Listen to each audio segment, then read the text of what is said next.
After a couple week hiatus, we are back, the four-man front, and we are here to talk about a lot of things, but among them are players the 49ers should avoid either in the draft or in free agency.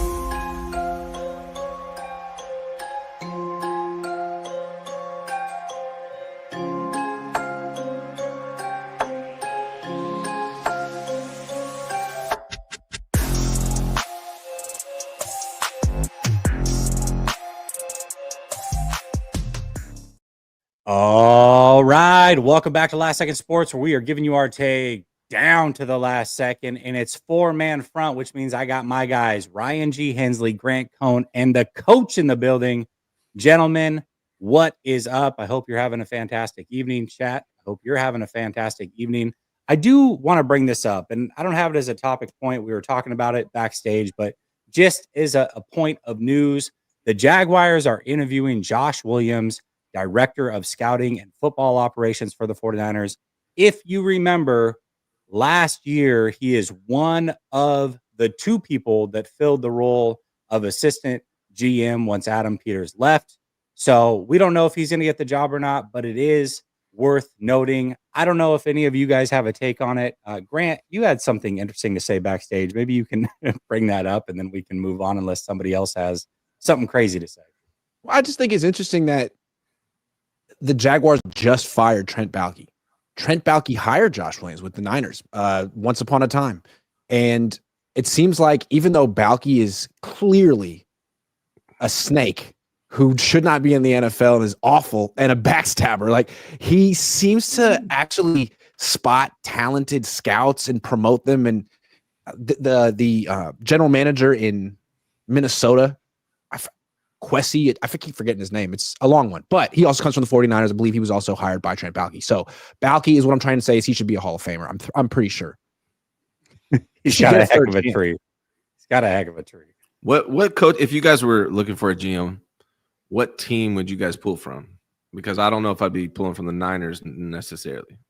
Eagles, Chiefs, Lions, Vikings, Rams. That's a good point. Ravens. Yeah. I like to be a good one. The Commanders. I would pull from the Niners too, but you also have to look at the Niners have had multiple GMs pulled from them over the last couple of years. So at what point, like, you can only have so many guys ready to go. At this point, they're on their third guy in 3 years that would be leaving the front office and going into a GM role. I think you're a little bit too far down the depth chart for Rams. I think that's the main take. The fact that the Niners are getting a little thin in the front office, we don't think about it, but they had a pretty bad free agency last year. Clearly they miss Adam Peters. This is another guy who's talented, and they're going to replace him with whom?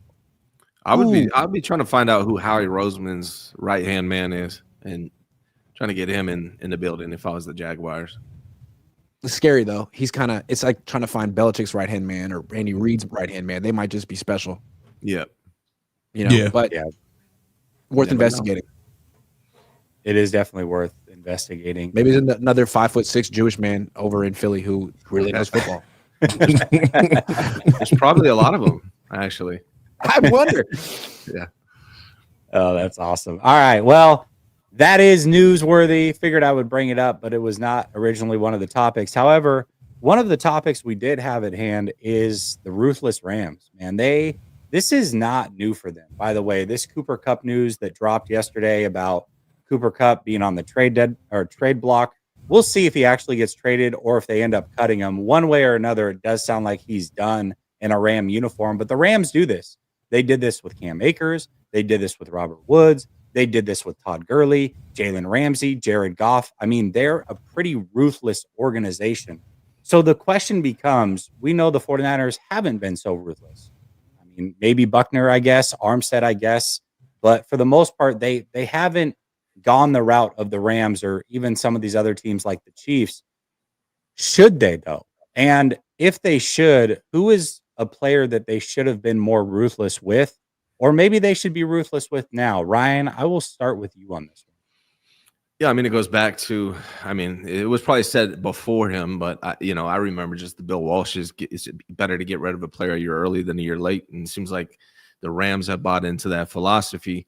Yeah, I think the 49ers have messed up with that quite a bit. One of the guys obviously being Deebo Samuel. And I'll throw out a controversial one that a lot of people aren't going to sign into, but in defense of the 49ers, hard to predict. CMC coming off of the year he had in 2023, looking back in hindsight, probably should have not guaranteed him more money and rolled with him. He's going to be an old running back. I mean, that's another guy. It's like he played fantastic, but like hard to see. But another guy in hindsight, I think it's probably would have been better to trade him after 2023 and got as much value, because you're never going to get that same value again back for CMC. Now, again, hard to see that coming, but that's the reality. All right, Coach, thoughts? Go ahead, Coach. Brandon Ayuk. He's had. I think the biggest thing for us right now is just trusting the fact that he's going to be 100% the same player that he was.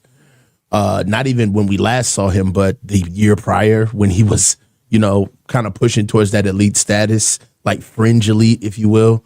But if I'm being honest, without, I'm not trying to kick the guy while he's down, but I don't have a lot of faith that he's going to be the same player that he's going to, when he gets back from multiple knee injuries. It's not just an ACL. Like he's got some pretty tough hills to climb back from with that knee. Not only that, at 30 million per, no way, man.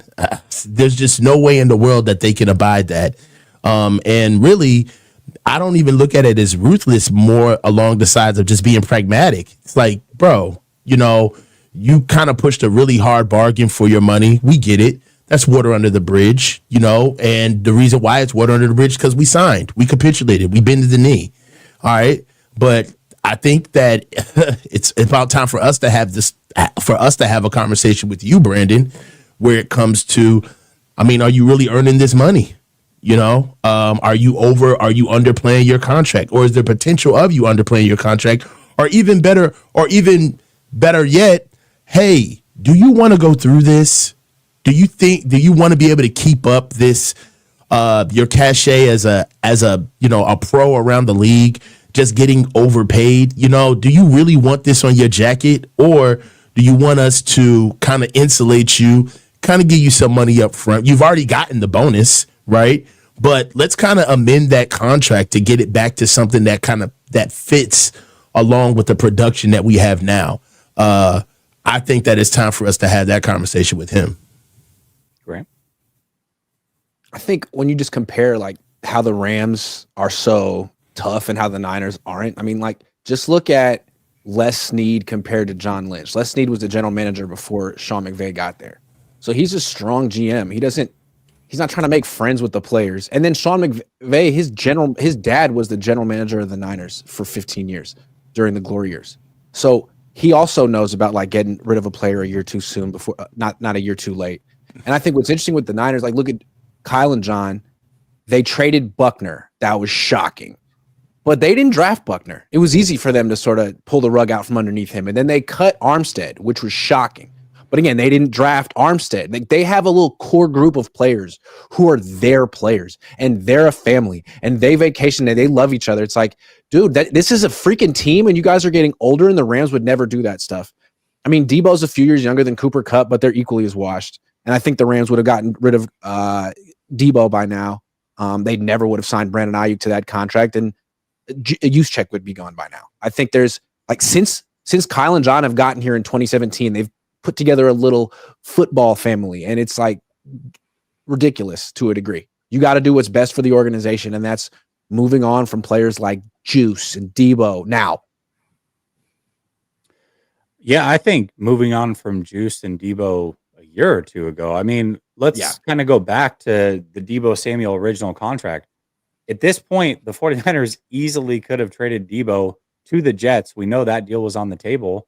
They themselves could have Garrett Wilson, a wide receiver right now, if that's who they really wanted, or Jamison Williams on a cheap rookie contract. If they had traded Brandon Ayuk, then they could have had a first round pick last year, another first round pick. So there's a lot of moves they could have made. Some of it would have gone well and some of it wouldn't have, right? If they were ruthless in this manner, they would have gotten rid of Kittle, frankly, too early. But they wouldn't have gone forward with CMC and Trent to give them the guaranteed money. They probably wouldn't have re-signed Debo. So there's some good and some bad from this. It's not always going to land well. You're going to have some misses when you try to be too early on it. But I think for the most part, you work your way out of bad contracts, and that's kind of what the Rams are doing here. I don't expect them to trade Cooper Kupp for a big haul. I expect them, if they trade him, it'll be like, hey, we're trading him to X team. We're trading him with a 6th round pick, and we're getting another 6th round pick in return. Like, that's the type of trade that they're probably going to make. Just who wants Cooper Kupp's contract? I think they're going to They're going to have to release him. They probably will. Yeah. But if they trade him, like I said, that's the type of trade you're talking about. They're not trading him for assets. It's like a pick swap in the 6th round and Cooper Kupp. That's what they're trading. Yeah. I also think that what Grant was really highlighting is not necessarily who they can be ruthless with, but when are they going to actually do something that matters to their core, their interest, right? Like, they've been kind of lopping off vestiges of the team that really don't have anything to do with their core plans. You see what I'm saying? So it's he's a guy, but we'll know something, okay, case in point, earlier in this offseason when we were talking about, what are the Niners going to do, as far as like contracts are concerned, especially when the Brock Purdy conversations were coming up. And we all agreed, we'll know that the shoe is dropped when Debo gets cut or when something happens with the core, right? Where one of those guys gets moved or has to actually do something or gets moved out of the organization or gets given an ultimatum on whether, hey, you need to take this pay cut or kind of hit the brakes. Then we'll know that, the inner sanctum has been like altered. But, even think about it. All of the moves that we're really talking about is stuff that they've already capitulated to. So it's not even like they're being ruthless. They're just cleaning up their own mess, right? The Brandon Ayuk deal is something that they capitulated to, right? All the other deals with moving on from Buckner and Buckner and those guys, they were just sitting there with just basically a two-way go, and they just made a simple decision. But it's time.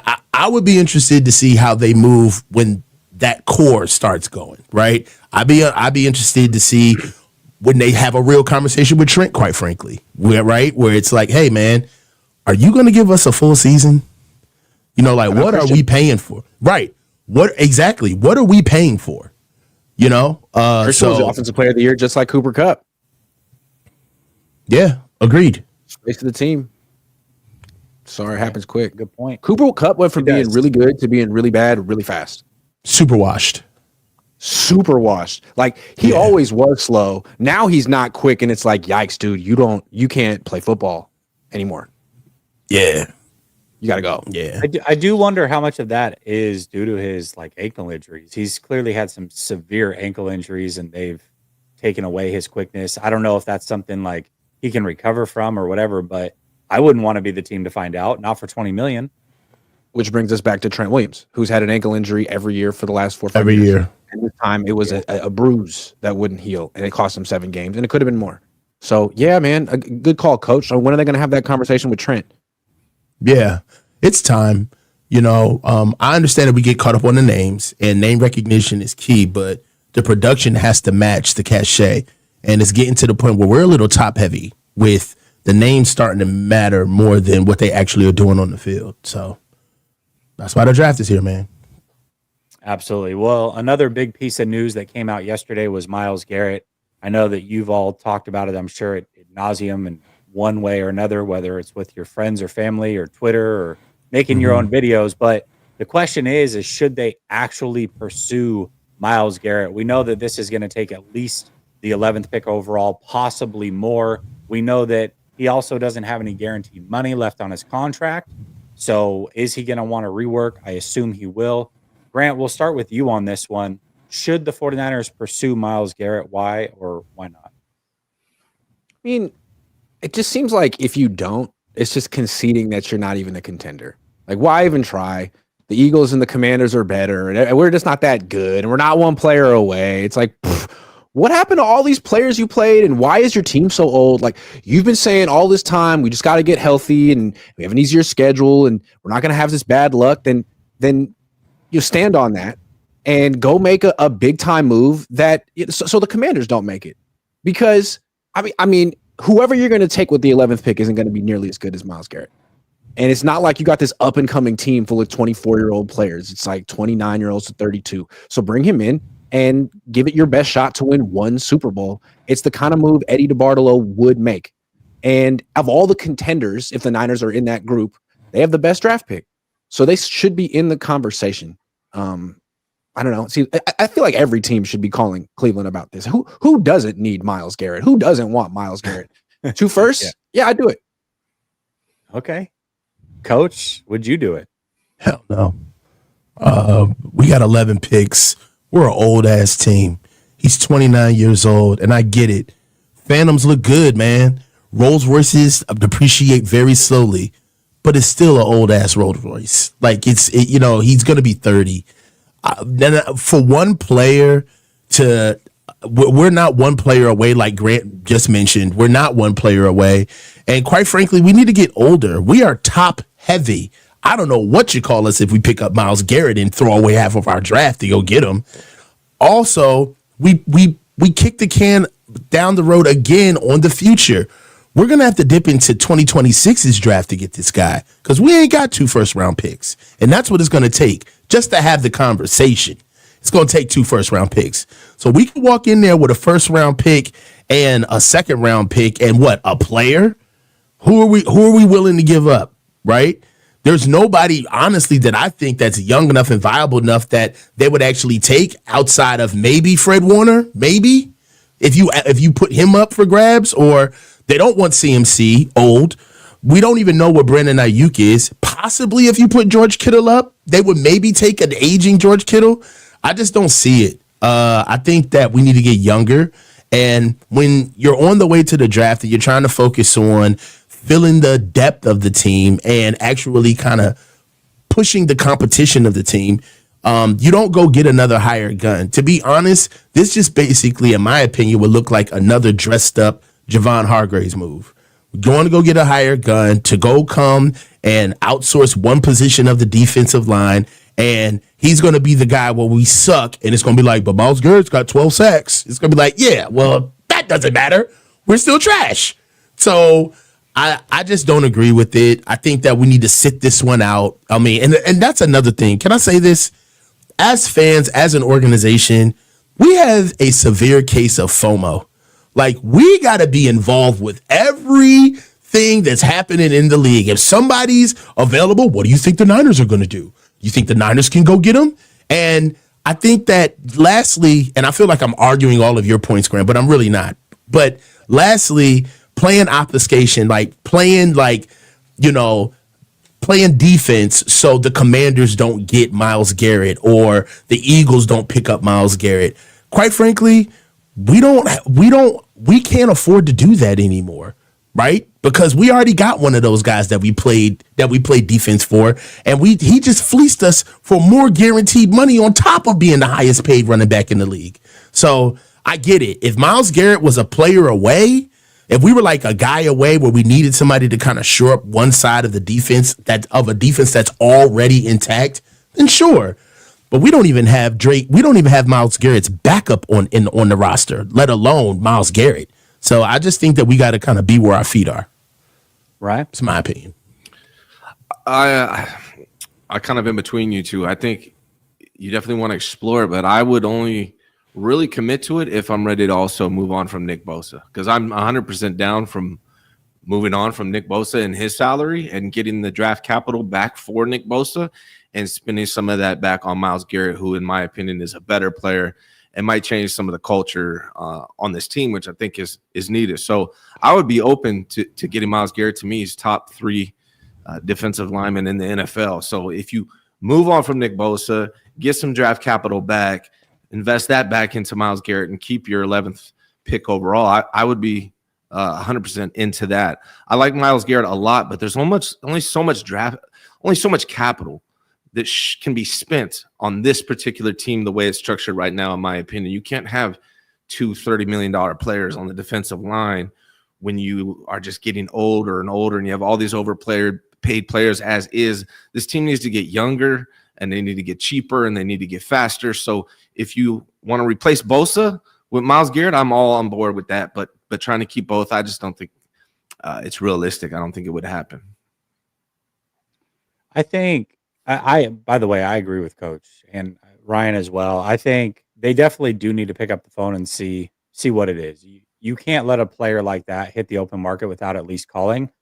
But my whole thing has been prioritizing depth and youth over the superstar player. This definitely goes against everything I've talked about all offseason. So I would be a complete hypocrite if I'm like, yeah, go get Myles Garrett. So I would say no on Garrett. There is a way that you can pay him and do it comfortably, though. And the only way to do that really is to not extend Brock Purdy and make him play out his contract and figure it out. So I'm going to throw a hypothetical at you. I don't know if somebody in my chat came up with this yesterday or... Could I make one more point, though, since you guys all agreed with each other? Yeah. Let me try to forward the argument a little bit because you guys just all agreed for 10 minutes. Yeah, but I just like the shot.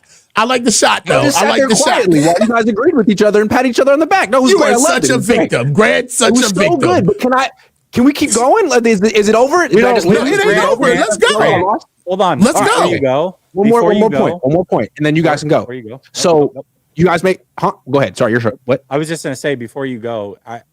That's a narrative that nobody has. Everybody says we always agree with you. So the fact that you're pointing out that we're disagreeing with you, I don't appreciate it. But go ahead. Okay. So what I wanted to say is, yes, obviously it's great to have the picks. If you could get a young superstar edge rusher on a rookie deal, that's way better than trading for 29-year-old Myles Garrett. But these are the 49ers we're talking about. And while they dominate round 5, let's be honest about what they've done with top 15 picks. They got Nick Bosa. That was a great pick.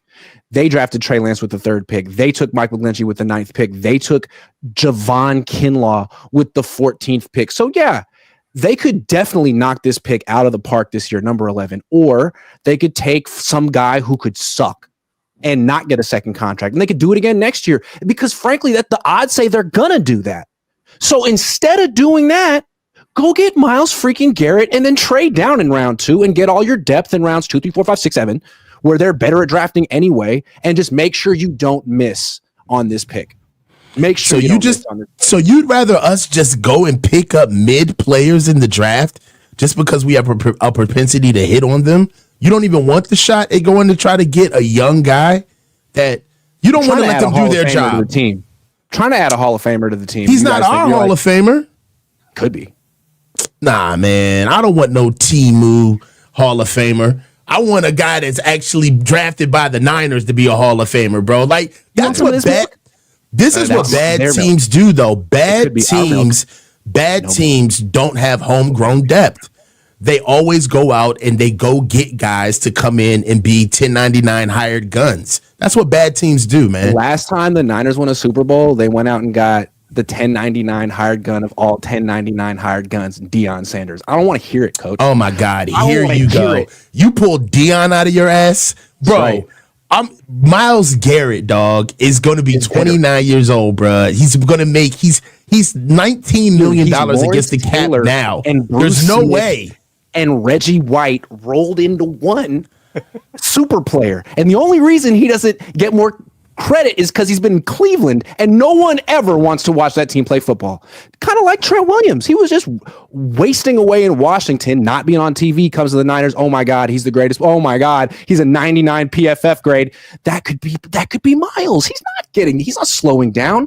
That's true. That's Nick Bosa who's slowing down. And I'm with Ryan on that one, dude. Yeah, trade Nick Bosa. Maybe not this year, but eventually this year, next year. Yeah. Hell yeah.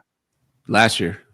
My only thing with Ryan's side, Ryan's scenario is that if you trade Nick Bosa and you get Myles Garrett, it's kind of like we're going to be sitting here talking about we need to find somebody for Myles Garrett. Myles Garrett is way better than Nick Bosa. Way better than Nick Bosa. Way better. Way better. Yeah. Nick Bosa's hella good, right? And when he goes one-on-one against Trent Williams eats his lunch. I've seen it. If Myles Garrett was on one-on-one against Trent Williams, I would take Myles Garrett in that matchup more times than not. Okay, I'll stop talking. I made my point. I've got I two wouldn't take points that him, are bro. actually gonna back up both of you. You ready for this? So the first point is Grant's point, which is the 49ers, the first 4 years of their regime, have drafted 10 players in the trenches. Only 2 of those have made it to a second contract. That's Bosa and McKivitz. However, to Coach's point, as far as building on the defensive line, you really do have to do it through the draft if you want an elite defensive line long term. You look at all the best teams: the Steelers, the Eagles, the Broncos, the Titans, the Rams. Those defensive lines either have 3 or all 4 of their players were drafted by them. So a little bit of both to back both you up. I understand where It's you're true. both are coming from. I do It's true. think the 49ers need to build through the trenches, but I'm going to throw a hypothetical out there. And this was brought up. I don't know if I think it was brought up by my chat last night. Either way, here's the hypothetical. Coach, I'll start with you first, since you seem to be the most against trading for Myles Garrett. Right. Would you trade the 11th pick in Brock Purdy for Myles Garrett in the 2nd pick? They need a quarterback as well. Not saying it's even remotely close to happening, but if that was an offer, would you take it? Brock Purdy, the number 11th all pick, and we get the number 2 overall pick and Myles Garrett. Yeah, I take that dude. Okay, I just wanted to see how deep this ran. I take that dude. Would you do it, Grant? That we get the second Say it overall one more pick time. and Myles Garrett. Say We it get again the so I can second visualize pick it. and Myles Garrett. So the 2nd pick and Myles Garrett for Brock in the 11th overall pick. Yeah. You get Myles Garrett and the 2nd pick. Yeah. Yeah, that's get a ridiculous. Brock in the Yeah, you can't turn that All you have to do down. is give up Brock. They take In that. the 11th. Yeah. In the 11th. Yeah. Oh yeah, absolutely. I could find someone else to throw for 24 passes a game. I take that. Run around a pick. little bit. Yeah, I can find that. Sorry. I'm Jimmy taking Myles Garoppolo is Garrett. I'm sorry. available. Quarterback's important. Brock Purdy's a hell of a guy. Myles Garrett is a Hall of Famer. If he retired today, get him on the team. Because if he's not here, he's going to Washington. He's going to Washington. Yeah. He's going to Washington, and then you're They're gonna screwed pick him because up. Washington and Philly are just so much better than you. Or Remember Detroit. what the Niners said when they got CMC? They were like, well, if we didn't get it, the Rams were going to get him. Yeah. Same logic right now. Right here. Better player. I don't know. Myles Garrett has a comment from 2023 talking about playing for the Eagles and how he might want to end his career there. So, That'd be crazy. but they got, and they're going to let go of Sweat this offseason. Probably they're going to let him walk. And And they're still going to probably find a way to lose to the Williams. Chiefs when it So really they- counts. Yeah, probably. So, and they still might get Garrett. I don't know. We'll see. It's kind of crazy. All right, moving on to the next topic. What's the Ryan, we're point of gonna even start with investing you. in Myles Garrett when the refs are just cheating for the Chiefs, right? That's a good point. Yeah. Good It's just point. rigged, right? T.O. said it today. Yeah, he did. Oh man, that's so funny. All right, T.O. Ryan, this one took off on social media over the weekend and bled into Monday. There was a raging debate between 49ers and Eagles fans. Who would you rather have, Saquon Barkley or Christian McCaffrey? Who are Right you now? choosing, Ryan, and why? Yeah, who you taking? Right now,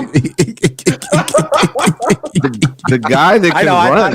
Okay, I thought it next was topic. ridiculous too. I thought it was ridiculous as well. But I The just guy wanted that to can make run. sure. The guy that can run. Okay. Yeah, maybe like at their peak. How about let's do that? Yeah. Okay, At their let's, peak. let's go at their Their peak. peak? Yeah, yeah. Who you- At their Like peak, I would 2023 probably. Christian McCaffrey or 2024 Saquon? That's a good I'll- one. 2023 Okay. Christian versus 2024 Saquon. Yeah, that's a good If we're doing peak, I'd probably go CMC because of his ability to catch out of the backfield as a receiver. But I mean, not that Saquon's bad at it, but like right now, that shouldn't even be a debate. It shouldn't even be a question. But yeah, I think I prime CMC, his ability to catch passes and change the offense that way. I'd probably go with CMC, although I think Barkley is a better runner, has always been a better runner when healthy than Christian McCaffrey. Coach, what about you? Who would you take? 2023 CMC or 2024 Barkley? On what teams? On their respective teams? You're building a team. You need one of them. If I'm building a team, I need one of them. I'm taking Saquon Barkley. But I don't think that Saquon is more versatile than Christian. I believe that Saquon's skill set needs to be activated with a really good offensive line and offensive coordinator that understands that he's got to get the ball no less than 15 to 25 times a game. Like, he needs the ball in order for him to be special. So with Saquon, you need kind of like the offense to completely revolve around him, but only revolving around him when he gets the ball. I don't think that Saquon is necessarily as dangerous without the ball in his hands as much as Christian is. You can stretch Christian around the field. You can draw attention to him, and Christian is nasty and got to have it downs outside of just running the ball, but being a pass catcher, not out of the backfield, but even in natural slot positions. I haven't seen Saquon kind of get stretched out to the slot or have that. So with the offensive line that's built for Saquon, I mean, Christian couldn't run like Saquon on his best day. That's just the facts. As far as just speed, vision, center of gravity, all of it, being able, and honestly, Saquon is a home run hitter. Christian's not. Like, Christian, when he gets in the open field, he'll take off, but he will get caught. Saquon, he'll put a foot in the ground and he's gone. So yeah, if I had to build a team, Saquon all day, but the versatility is definitely there with CMC. Great. CMC definitely gets the nod as a receiver. But like, even with all that versatility, the whole package, when it was time for him to win the Super Bowl and be the Super Bowl MVP, he kind of flopped in that game. He fumbled. I mean, the Chiefs shut him down. And maybe they'll shut down Barkley this Sunday. I just don't think they will. To me, he's just way better as like a runner. Way better. Bigger, faster, stronger, just better. Like, Christian McCaffrey is a wide receiver who built up his body to play running back, and he can play running back. He's a great athlete, but Barkley's a true running back with everything: power, speed, agility, everything. And I think he's going to have a monster Super Bowl. So I think he's tougher to stop. And I know like McCaffrey catches more passes, but are those 500 yards a year through the air really that important? I don't know. I think I'll take the bell cow. I think, it'll be interesting to see how he performs in the Super Bowl. And I think that's probably why the Chiefs will ultimately win, is because they'll stop the home run. I think Saquon will get his through accumulation, but he's been breaking away 60, 70-yard runs every game throughout the playoffs. And I think the Rams should be ashamed of themselves. Back. It's a tough stop, right? I mean, It wasn't just the Rams. He did it to everybody. But I think that's probably why I would take 2024 Saquon even over 2023 CMC. They were both great. But once we got to the playoffs, if you remember, that's where the calf injury kind of started for CMC.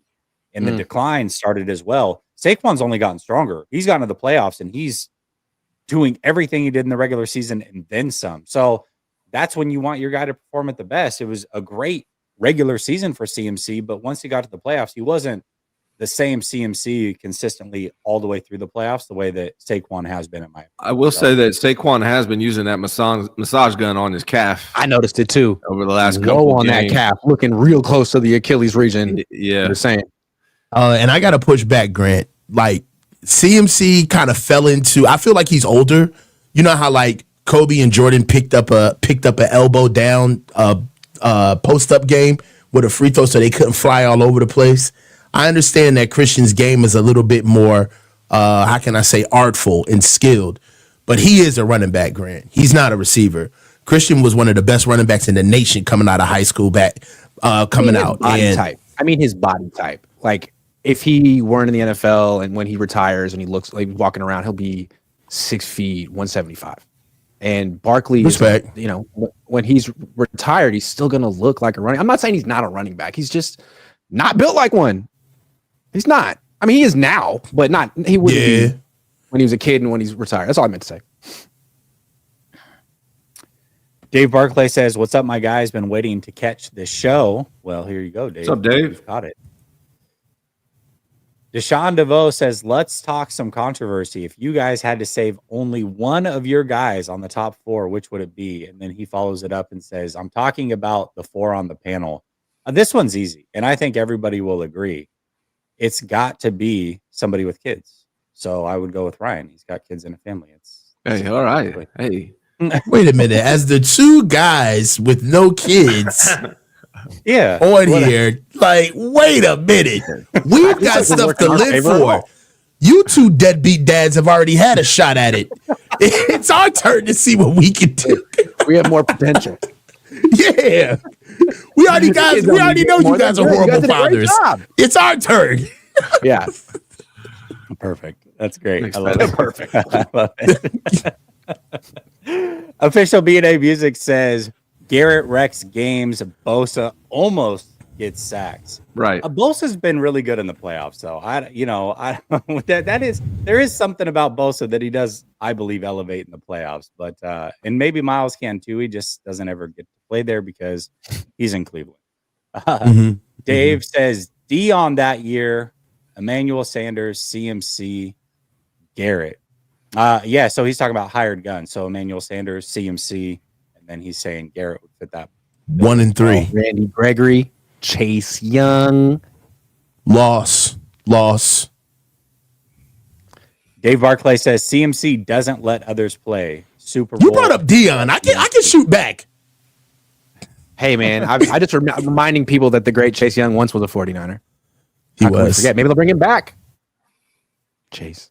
The great Chase Young. Jason. I love when every Joseph new Bernberg. team, every new fan base is like, "Oh, the Chase Young experience. Oh, we got Chase Young. This guy's really awful. And then it's like one team after the other. Yo, I got a friend that's a Raiders fan, and he just swore up and down that our toxic environment was the reason why Jimmy G was being held back. I was like, bro, just wait. Just wait on it, bro. Yeah. You got no idea. Joseph Ernberg says Rattler over Purdy all day. Jesse knows what's up. No, I don't. I would never agree to that. I'm not. Spencer Rattler's not better than Brock Purdy. Yeah, that's crazy Rattler talk. for $1 million in the Niners or Purdy for $60 million in the Niners? Purdy for $60 million on the Niners. Neither. That's I'll take Jed's somebody money. else. I'll take somebody else. Ryan's just killing me today. Look, if Jed wants to pay Brock $100 million a year, that's Jed's prerogative because that's what Jed is paying Brock. I care about what that thing looks like on the cap. What that thing looks like? Yeah, That It's thing. gonna That thing look It's gonna like. look like a pretty big thing on the cap. That thing I'll on tell you the that. cap. I want to see what Eventually. that thing look like. All right. Jeez.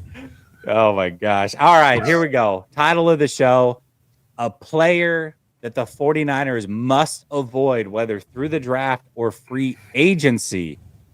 Grant, I'm going to start with you on this one.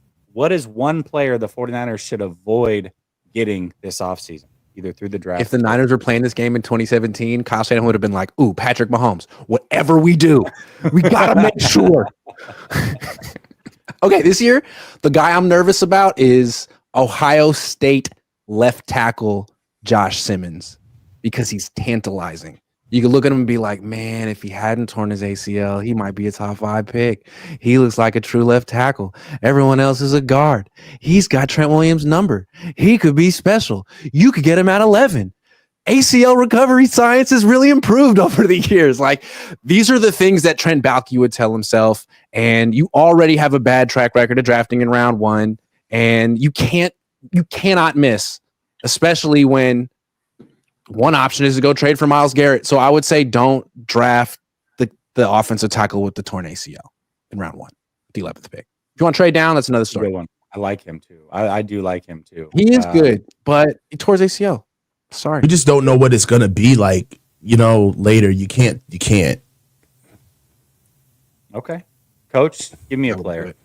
Kelvin Banks Jr., Oh, the tackle out of Texas. He's not a tackle, he's a guard. I think that his athleticism can really interest the Niners because of the type of offensive lineman they like to utilize the wide zone.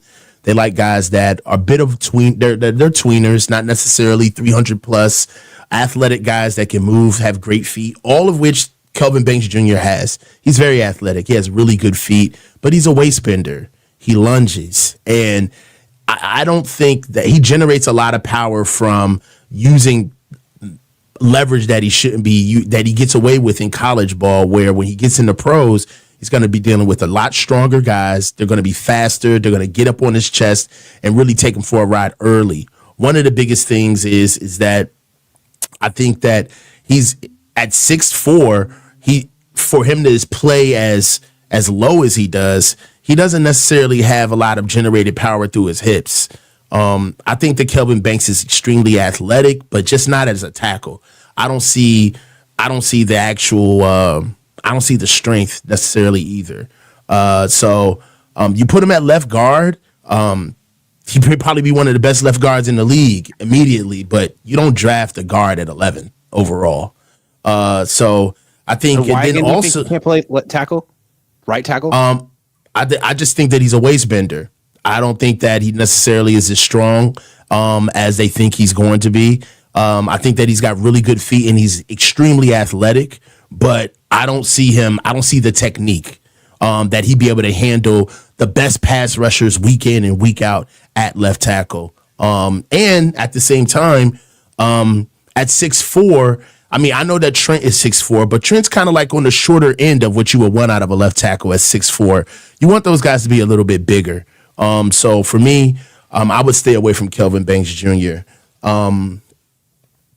So yeah, that's pretty much what I would do. Ryan? I think for me, Rashawn Slater's 6'4". you guys, Rashawn Slater 6'4". All right. You just mad because I went against your take earlier in the, early in the show. I don't have a skin in the game. I was wondering. You was. Kelvin Banks is kind of controversial. I mean, Daniel Jeremiah said he is a tackle, so I'm curious. I was just getting a little bit more analysis out of you, and you got it, dude. Thank you. I appreciate it. I don't feel. No, we're good. Great. A+. What?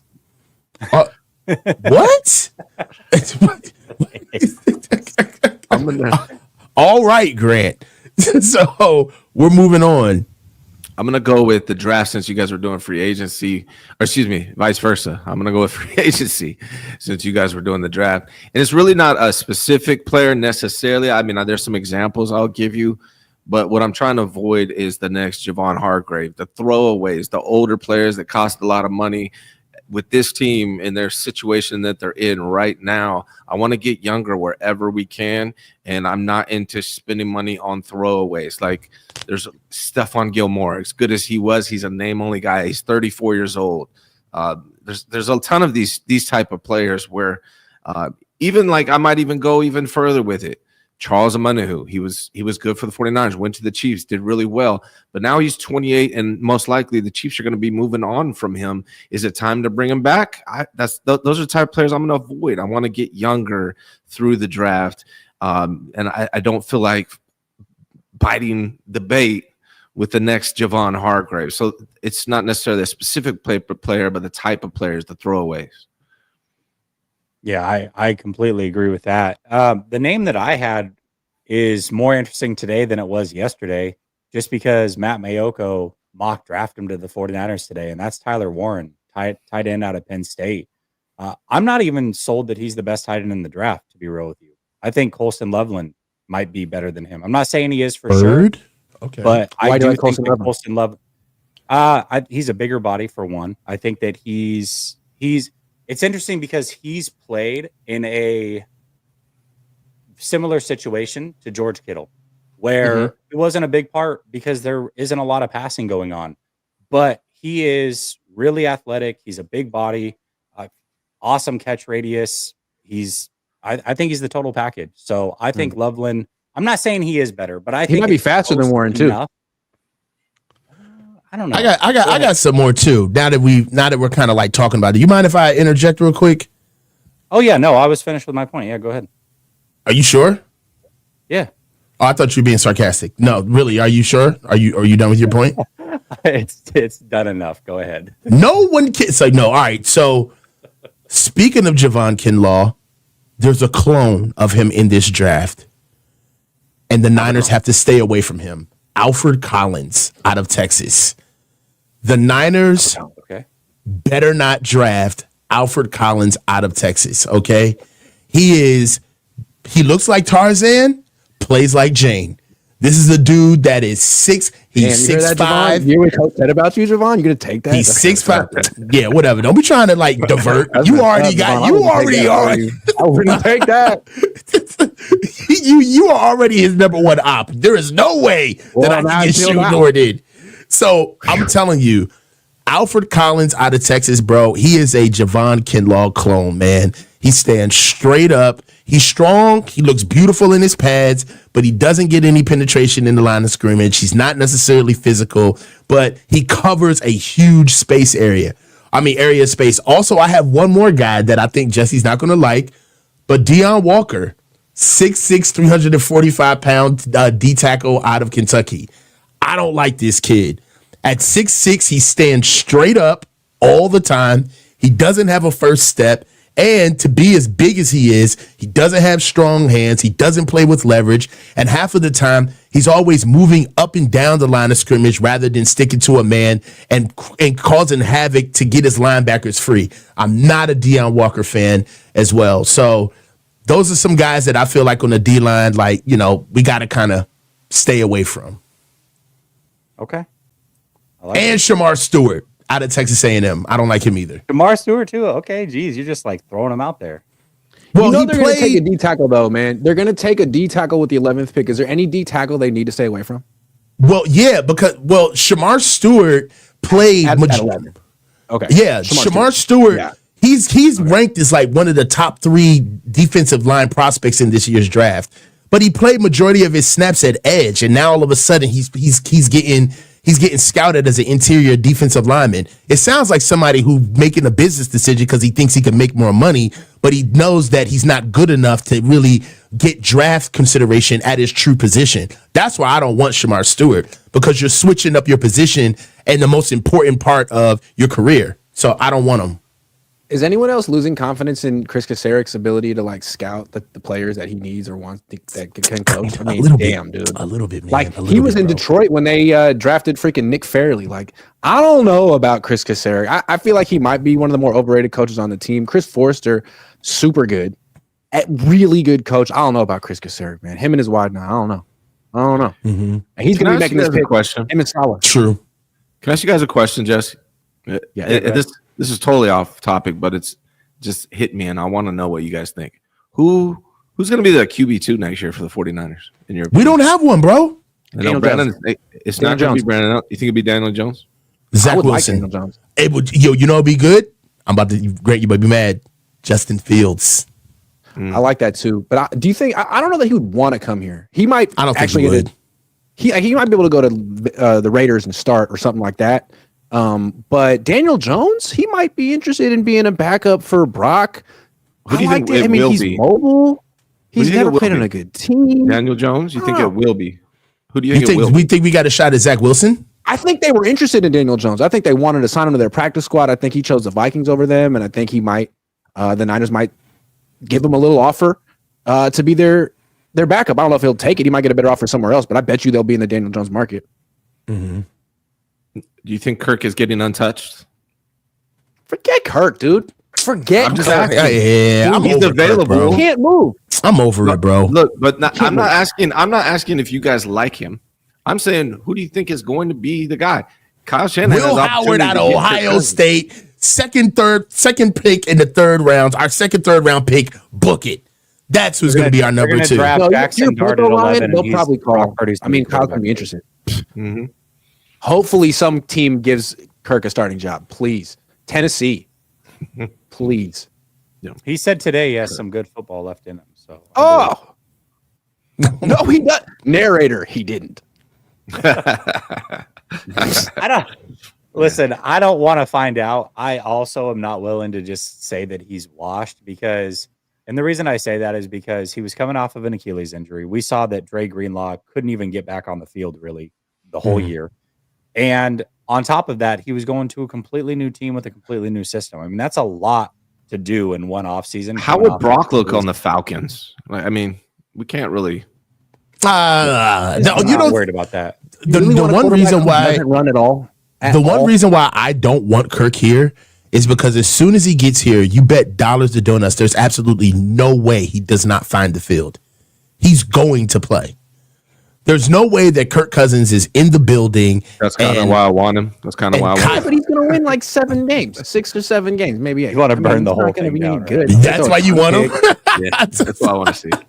Because you know he's going to play. He's not. The whole Kirk Cousins story does not fall off with him just sitting on the sideline and getting cut by the Niners. No, if he comes in here, they're going to have some type of quarterback situation. Well, Brock's arm really isn't feeling well. We're going to give Kirk a chance. You know the deal. Think that Brock might hold out if the first offer isn't that good? Or will he be like, no, it's fine. You know what? I'm going to bet myself. I'm going to plan. It's fine. There's nothing personal coming back. I'm going to practice, and I'll play my last year, and we'll negotiate next year. But I'm not taking that. Or is he like, Brock's going to hold out? Right. I got Brock holding out. I think as a quarterback in Brock's situation, you really don't have that much leverage to hold out, because if you hold out, you're ruining your image of this good dude, right? And then you still have to play in order to accrue that year anyways. I think he has to eat it and play if they don't give him what he wants. Yeah, I think that's what happens. I don't know. I think he may hold out. But if he holds out, then they're definitely getting Kirk Cousins or Daniel Jones or someone, and that guy's a starter. And when Brock comes back, it's like, yeah, dude, we love you, man, but this guy's been here. Sorry. I can see I don't know. Dude, I don't know. I don't think a quarterback. Who's the last quarterback who held out? Can you guys remind me of a quarterback who actually held out? Does this happen? I can't think of one. Did Kirk ever hold out? Did Stafford ever hold out? I don't think it happened. I don't think you can mess around with a quarterback. I think Kirk did hold out when he was with Washington. Who did? I want to say Kirk did hold out when he was with Washington. I feel like that happened. Maybe he did. But yeah, I feel like when he was trying to get his guaranteed money. Maybe he did. Kirk. Sorry, anyway. Jesse, for interrupting. No. I don't. No. It's totally fine. I don't know that. I don't know what's holding out. Missing training first camp. part of OTAs. I mean, OTAs aren't. Even, that's not even holding out. Those are voluntary. Yeah, that's a good question. I don't think they missed any training camp time. But like when you're a quarterback in OTAs and in training camp, you're not even getting touched. Like, how great is that risk of getting injured? Thank you, Ryan. God, you're when making you're not even getting touched. Like, so it's like you can just show up and be that leader guy, and that's why I don't think he would. Well, holding out doesn't have anything to do with injury as much as it does with showing the organization that you can operate your leverage as well. Like, if you guys don't want to give me the deal that I like, then I don't have to be here while we're negotiating this. I think typically, like a Brandon Ayuk's agent is like, I think like a Brandon Ayuk's agent, don't go and practice until we have that contract because he could get injured, right? He's out there running routes and cutting, and I think with Brock it's different. You want to go out there and be that leader. Like, look, man, we'll work it out. I'm that guy, and you're not really risk of getting hurt. I don't think Brock would hold out. I really don't. I know it sounds crazy. It seems like it would be strong for him to be like, hey, thanks, but no thanks. This is not what I was looking for. I'm going to come back. I'll be the quarterback. I'm here. Don't worry. I'm going to bring you guys back to the playoffs. It's going to cost you guys a lot of money. Have it your way. I'm going to be getting $70 million a year next year. Have it your way. That's what I would do if I were Brock, but I don't know. It seems like you don't have much. How do you drive a hard bargain coming off a 6-win season, man? You don't have a lot of leverage. To Eric Crocker's point, they won 6 games in 2017. They won 6 games in 2020. I mean, what is your leverage right now? Do it next year. Yeah. Well, listen. Do you think a deal gets done this year? I do. But before the season? Give him what he wants, man. I don't think the Niners are that tough of an organization. I think other organizations would draw the line and be like, no. But the Niners, play for your last year, yeah. I just think they'll give it to him. And a bunch of people locally and nationally will be like, way to go. Like, okay. I don't know. Mayoko came out today, said he expects more than $60 million a year. I mean, if he's saying it, that's what I expect too. Forget it. I censored myself for Jesse, not for you, Coach. On your channel, I'd let him fly. But for Jesse, I encourage it on my channel. There's a difference. Grant did say "have it your way" twice. What is this? A Burger King commercial? I'm confused. Because he was keeping himself from cursing. I know what he wanted to say. No. But I'm saying before that, I don't listen. I think the right move. I agree with Eric. I've been saying it for months. Do not pay him. There's no reason to coming off that season. It's crazy, but they're going to. I think they're going to give in. And this is the first time we've seen people from the 49ers side of the house come out and be like, well, I mean, they might be willing to do like a Baker Mayfield or a Daniel Jones type of deal, this is the first time a 49ers mouthpiece has come out and been like, yeah, we expect 60 million. I don't know if that was them putting out feelers to see what fans would say, but I wouldn't do it. I think it's way too early for that. But we'll see. I just can't imagine Mayoko making that guess without talking to Jed first, but I don't know. Come on, exactly. Because they watch, when Mayoko talks, he's talking to an audience, but the first row seats are the people in the organization that are staring right at him. So everything that he says is, at the behest or he's not in the business of being wrong either. He's not in the business of being wrong, especially when it comes to the Niners. Yeah, I don't know. Yeah. And then, really, it's not they're going to pay him. They want to pay him. I think they've kind of already budgeted this out, and he fits in the plans. I think they are going to pay him, and they will regret it one day. He's marketable, one day, Grant. Soon, like in 2026. 2026, they'll be like, what have we done? Just like, and then they keep pointing to like, well, look at Trevor Lawrence, look at the Dolphins, look at Tua. Like, yeah, man, look at the Jaguars, look at the them. Dolphins. Like, they regret it. Yeah, look at them. That's who you want to be. Okay, well, you're going to be that. Well, if that's the attitude, then you would say that the Niners are really kind of, I don't know another word for, compromised. The Niners are very compromised because they don't have the courage of their own convictions. It's like you're signing a guy just off of the optics, but it doesn't really fit what's going on inside of the building.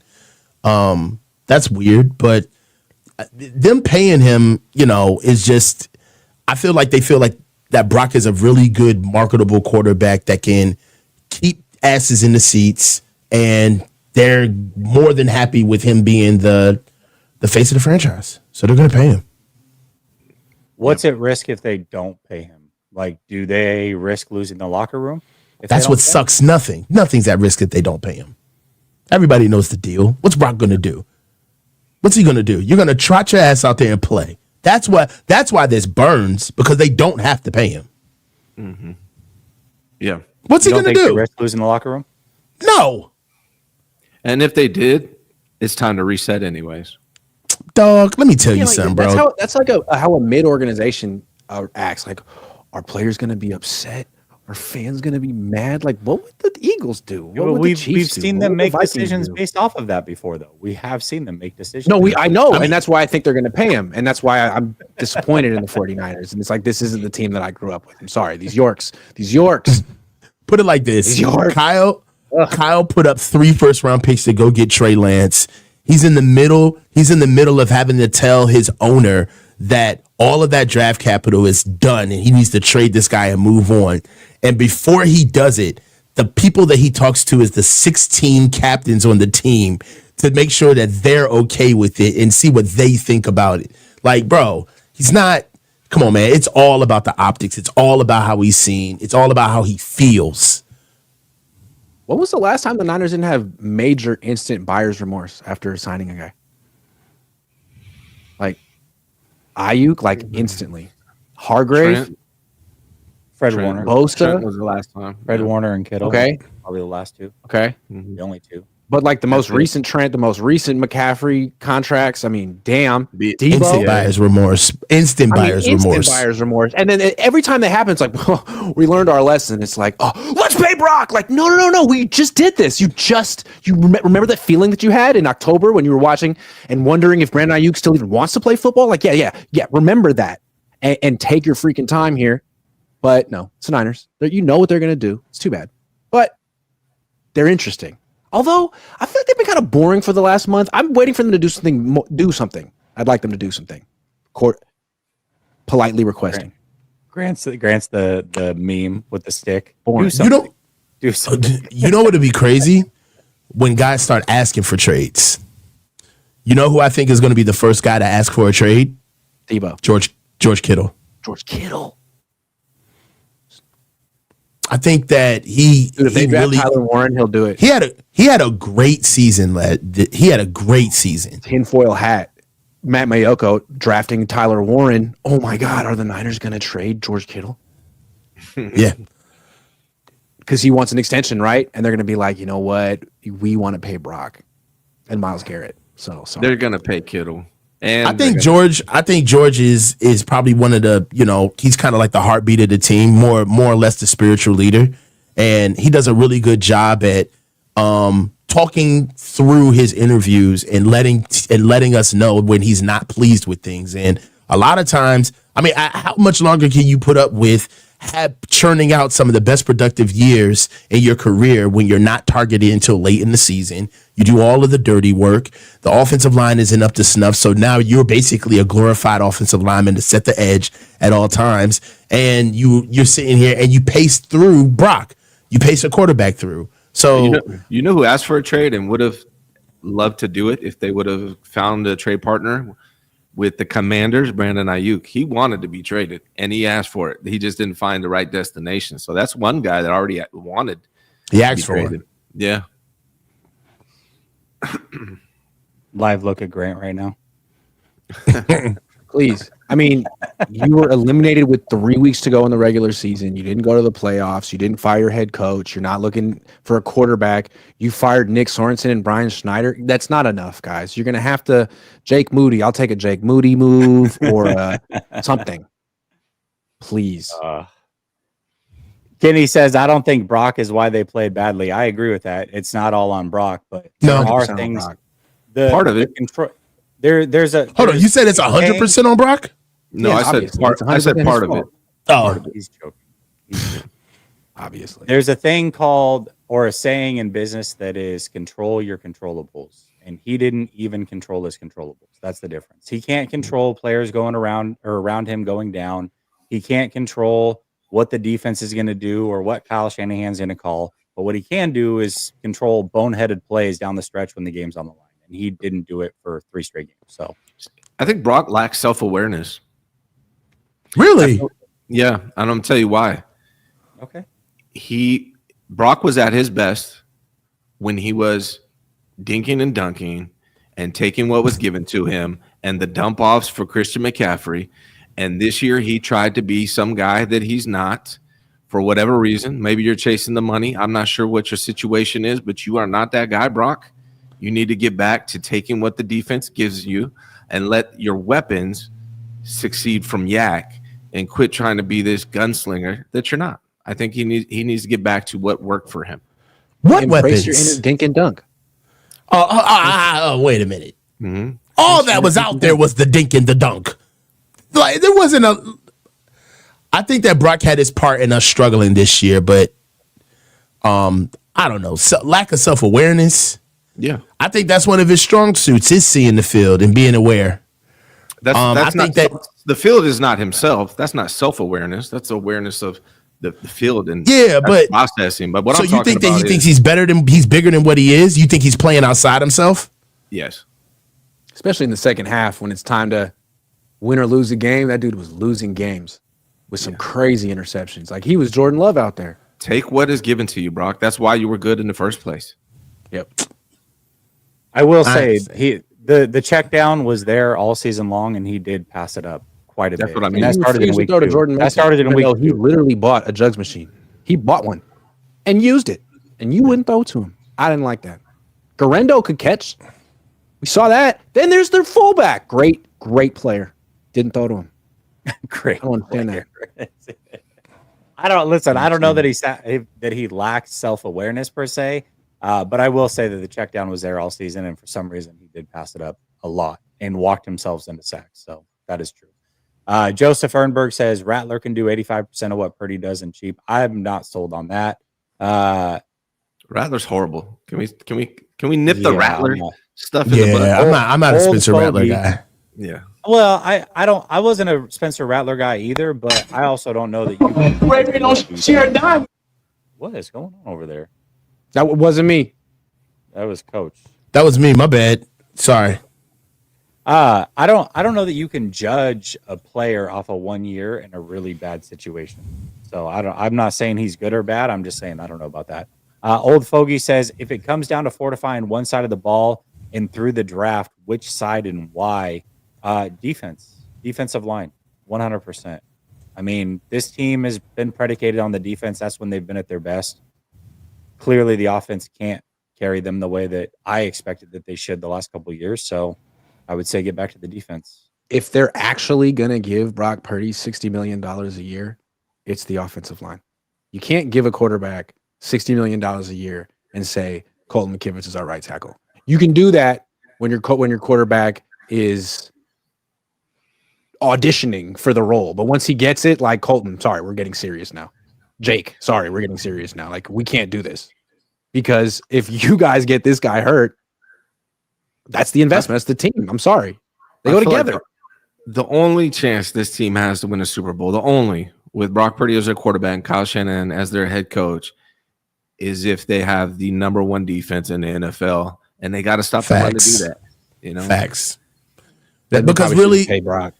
I agree 100%, Ryan. That's the palate cleanser. Like, while we're talking about all of this stuff, the truth is that for as good as they've been, the only thing that's actually been consistent on this team, even when they were at their best, was this defense. It wasn't the offense. The offense has always been dragged along the entire way. We've never led. If they had a good offensive line, it'd be more consistent. Yeah. But that won't ever happen. So they need both. I guess we'll never As know. it says, Brock can't control injuries, but the true elite quarterbacks step up. And if we're going to pay Brock like a top 5 quarterback, he should be able to elevate the team through the injuries. If not, why are we paying him? Yeah, I mean, yes and no to this. I don't increase season ticket prices. Are you kidding? Obvious. Yeah. That's a big part of it. Yeah, I mean, elevate for sure. The thing is quarterback play is separate from the team winning and losing a lot. I mean, we saw that with Joe Burrow. We've seen that with Jimmy Garoppolo. This team won in spite of their quarterback. So this team winning isn't necessarily predicated solely on Brock, but at the same time, he's got to play well in spite of what's going on around him. He's got to make good decisions, and he wasn't making good decisions. So control what you can control, and that's something. Control the controllables. Yep. So, all right, y'all. Listen, that's an hour, or roughly an hour. Appreciate you for doing the 4-man front. Next week we'll be on Grant's channel, so check us out over there. Everybody in the chat, I'll be back tomorrow. Talk to you soon. Much love.